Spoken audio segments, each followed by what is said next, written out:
New update, AITAH. For asking my wife to cut ties with her affair partner while I'm there to witness it. I'm navigating a tough situation with my wife after 18 years together. We've had our ups and downs, but things hit a breaking point after I found out about her affair with a guy named Dan a few years back. After some separation and therapy, we tried to reconnect, but now she's been seeing another guy, Richard. I recently learned she had sex with him. I felt betrayed all over again. Sorry for the typos I will miss. I'm doing this all from my phone on my lunch break as work. So, for some context, I, 41M, and my wife, 40F, have been together for 18 years, married for 11 years. We have had our ups and downs, but not a lot of fighting or arguing. 4 years into our marriage, I was working a very tiring job, 50 to 60 hours a week, and she was working from home and raising out children. I know it was a very stressful time for her doing both jobs, and I wasn't around that much, which killed me to miss out on being with my family a lot during this time. After some time, I noticed she was getting distant and not talking to me very much, so I decided to do some digging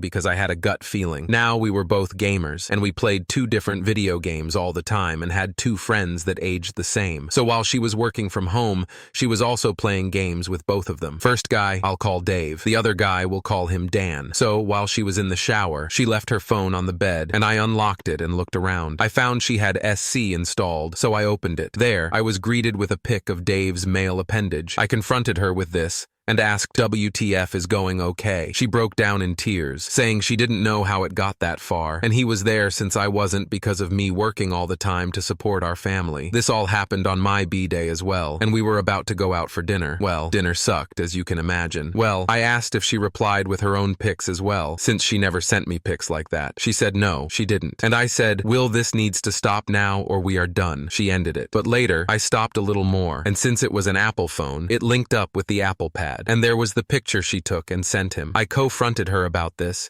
and she said yes, she sent it and felt bad about it. And I made sure to tell her to stop ASAP. She did. And since this happened, I became more paranoid she was still doing it, and on to the work. I couldn't take it anymore. I quit my job. We lost the house and cars and everything bankrupt in a few short months, so we had to move. We moved back home, to a place my friend offered to sell us pay as we go, so we had an ace to live. After some time, she continued not to do much with me and still did stuff with online friends, such as gaming and hanging out and talking on Discord. So I never really built the trust back with me. I confronted her about this a few times, but nothing happened. I later found out that she had feelings for Dan and even told him and a mutual friend on Discord that she might be falling in love with him. I found this out much later on. So I got a good job opportunity to move north to a new state. So we moved and I started work. I traveled a lot because the building wasn't built, but was good for training for the job. Still being paranoid about her because she didn't build the trust up. We separated in the place we lived in. She at one end of the house and I at the other. This went on for about 7 months or so, and she was talking with Dan way too much, which I did voice my concerns about. Well, after 7 months, she emailed me saying she was leaving and moved out. For 4 months, we were not living together, and her friend Dan, whom she spent more time with than anyone else in the family, ghosted her. She was available, and he decided not to talk to her anymore. So the guy she left me for is no longer in the picture, and we'll talk and get back together. And I moved back in with her. Skip forward again for 7 to 8 months, our marriage is on the rocks again. She says because of my smoking and I was playing a tabletop game too much, that she gave up on us and was depressed all the time. Asked me to move out. She said after my prying a little to get some info, she was talking to a guy, whom I will name Richard. So we are separated, and I'm trying my hardest to keep our marriage alive. We did couples coinciding. Sometimes we would get into heated arguments where I ended up yelling at her that she is doing wrong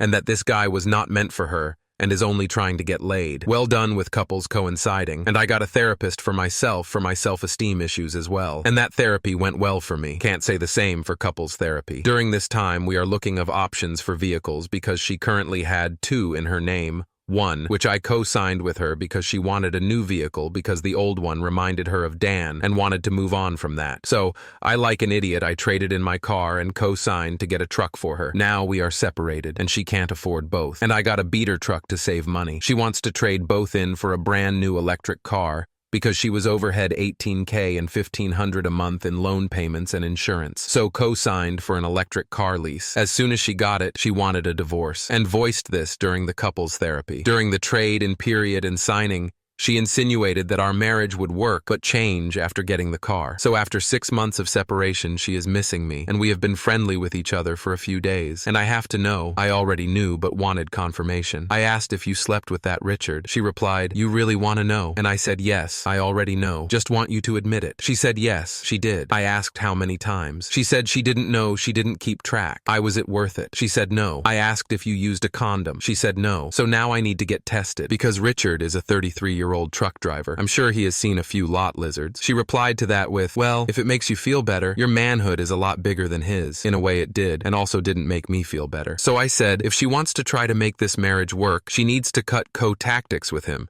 and start working on us. Before this, maybe 2 weeks ago, I visited a lawyer and started the divorce process, and she is aware of this as well. We both agreed to put the divorce on hold for now and see if we can fix this, but I told her she needed to cut contact with him, tell him over the phone, and I wasn't to be present at the time to make sure it happened, then block him everywhere that he could contact her, and this has to happen before the end of the week. Right now, that is where we are at. She is giving pushback about cutting contact with him because she says I am forcing her to do it, rather than letting her do it on her own. I said it needed to be done ASAP, and I wanted to be there. I am adamant about that. I will be working on being if I can look past the cheating on me at the time as well. Sorry for jumping around there a little. Just stuff I remembered that is important and decided to find a spot to add it in. So, AITAH for asking her to cut all contact with her affair partner while I am present when she does it. Update. I know it has been only 1 day, but I'm sure you all would like to hear this. The divorce is on. Started the paperwork. She texted me and said only wanted me for sex and nothing more. I talked on the phone with her trying to understand her logic, and by the end of it I said fuck it. I tried to look past you cheating on me with someone, but I can't, and I won't. You had an affair, and I can't ignore it. Fuck it, I'm done. I will start the paperwork and just be done with you. Then called her a hole and hung up the phone. So paperwork is started for a much-needed divorce. Relevant comments. Commenter. Glad to see you finally came to your senses and decided to dump her. Keep it that way. Don't let her weasel her way back in. Once you take the garbage out, you don't bring it back in and dump it back on your living room floor. OP,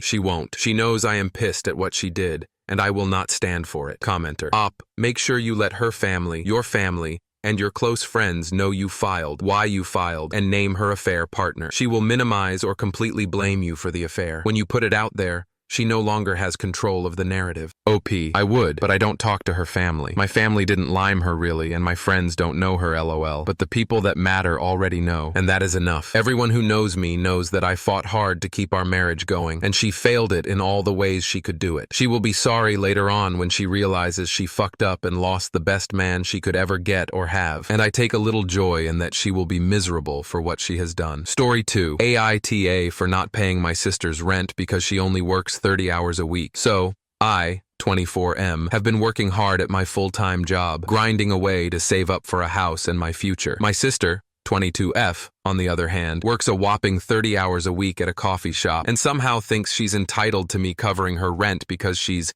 stressed and barely making ends meet. She lives in this fancy apartment she clearly can't afford, spends her weekends partying, buying overpriced lattes, and going on mental health retreats. She asked me to pay her rent for this month, and I refused because, hello, not my problem. She got mad and called me selfish, saying that family helps family. Now our parents are calling me an asshole for not helping her out. I'm done with the entitlement and the expectation that I should just hand over my hard-earned money because she doesn't know how to budget her lifestyle. AITAH for saying no to bailing her out, or should I just let her sink? Update. I took the advice from everyone here and phoned my sister and parents to have a serious conversation just minutes ago. I offered to help my sister budget and get her finances on track, but she refused. She insists that she has it all under control and is just waiting on her OnlyFans payment to come in this month. Of all people, I didn't expect my sister to be selling herself online. It makes me sick to my stomach. It turns out she hasn't even been working at all and quit her job a few months ago. I'm starting to feel guilty, and am considering helping her out until she finds another way to earn a living that's not so exploitative. Does this change things, or should I stay true to my initial word? After talking to my parents, they apologized for pinning it all on me and mentioned they've been dealing with some marriage issues and have had some recent health problems arise they hadn't told me about out yet. It's a lot to process, and I'm feeling isolated as ever in this situation. Nonetheless, thanks for all the support and advice. At least I know I'm not alone in feeling this way. Relevant comments. Commenter. Need more info. 1. Do you two live together and they're expecting you to pick up a bigger portion of her share? 2. Why do your parents think it's on you to help her out? 3. If your parents feel that way, why aren't they helping her out? You're her sibling, not her spouse, not her parent. You have zero obligation to subsidize her lifestyle choices. NTAOP. No, we don't live together. She has her own apartment, and I'm in a completely different place. They think since I'm doing well financially, I should step up and help her because family helps family. But I don't agree with enabling her bad spending habits. That's exactly what I'm wondering. They've helped her before, but now they're trying to push it onto me like it's my responsibility to cover for her lifestyle choices. Makes no sense. Commenter. Yes, parents help their kids. You are right, Mom and Dad. Or you could try and tell her no, she's your child, not mine. And stick to that script, because it's absolutely not your responsibility to save her because they got tired of paying for her choices. A small question. Have they always saved her through her teenage years, so she's grown used to it? If yes, you can add if you wish. You raised her. You should have taught her better. OP. That's a good point. And honestly, they've always been there to bail her out. Growing up, they did step in whenever she had financial problems, so I think she's grown used to it. That's part of the reason I'm frustrated. They raised her with that safety net, and now they're expecting me to take over. It feels like they're passing the buck to me instead of setting boundaries with her. They should be the ones to handle this, not me. Story 3. AITAH. Purposefully excluding a coworker. Throw away for privacy. I, 28M, work in a team of 7 people. A new girl, Jess, 26F, joined a couple months ago who I don't really care for. I am polite to her while we work, but we don't share any hobbies or overlap in any way. I think she's a bit pretentious, to be honest. She's always talking about her living in London in her early 20s. It's her whole personality, talking about all the expensive things she used to do and how she's so broke as a result. We are all paid very well for what we do in the area we live in. Last night, we had all planned to go for dinner after work to celebrate Chris, 28M, getting married. I knew Jess would be going, but it wasn't my plan to dictate who went. And it's a nice thing to celebrate, so I decided to go anyway. Everyone at work drives apart from me, so Chris offered to drive us both. I will say I am the closest with him. We started around the same time. I was all set to go until Jess said she finds driving on her own nerve-wracking. I have no idea how she manages to commute in every day, and asked if I'd ride with her. I declined and said I wanted to travel with Chris. She insisted, so I told her I want to ride with Chris so we can talk about some wedding things, and got into the car. Chris did offer to also drive her, but she declined. We all got to the restaurant. Jess did not. She had a panic attack mid-journey and decided to Uber home, leaving her car on a random street somewhere. Today at work, she had a go at me and accused me of purposefully excluding her from the group plan. Apparently, me not riding with her was a scheme on my end to make her not go because I don't like her. I told her that she excluded herself. Chris offered her a lift and she didn't take it. She also didn't have to abandon her car and ditch. She could have called an Uber for herself to the restaurant. Then I walked off. While I don't like her, I never make that known at work or to any of my co-workers. I ask about her weekend. I offer her a hot drink if I make one. I help her whenever she has questions. I just don't talk to her like I do with everyone else, and I don't have her on my social media. I've known everyone else for 3 years plus now. Of course I'm close to them. I was talking to Chris about this post shift, and he told me that it wouldn't have hurt for me to ride with her instead of him when she insisted. AITAH. Relevant comments. Commenter. NTA. You mentioned everyone else drives, so she had multiple people she could have asked to go with after you said no. She could have gone with Chris. She could have taken an Uber to the restaurant, then had someone drop her back to the car if she didn't want to pay to Uber twice. Her being mad at you because she has a vehicle she is afraid to drive is ridiculous. You are not excluding her at work. You are not being disrespectful or outwardly rude, and that is all that is asked. OP. That is what I don't understand. Chris offered to take her too. Commenter. She might have a thing for you, FYI. She took your rejection personally, and it's why she didn't want to ride with anyone else. OP. I hope not. I talk about my girlfriend very often. Thank you so much for watching until the end. If you enjoyed our videos, please don't forget to like, share, and subscribe to stay updated with our latest ones. Have a great day.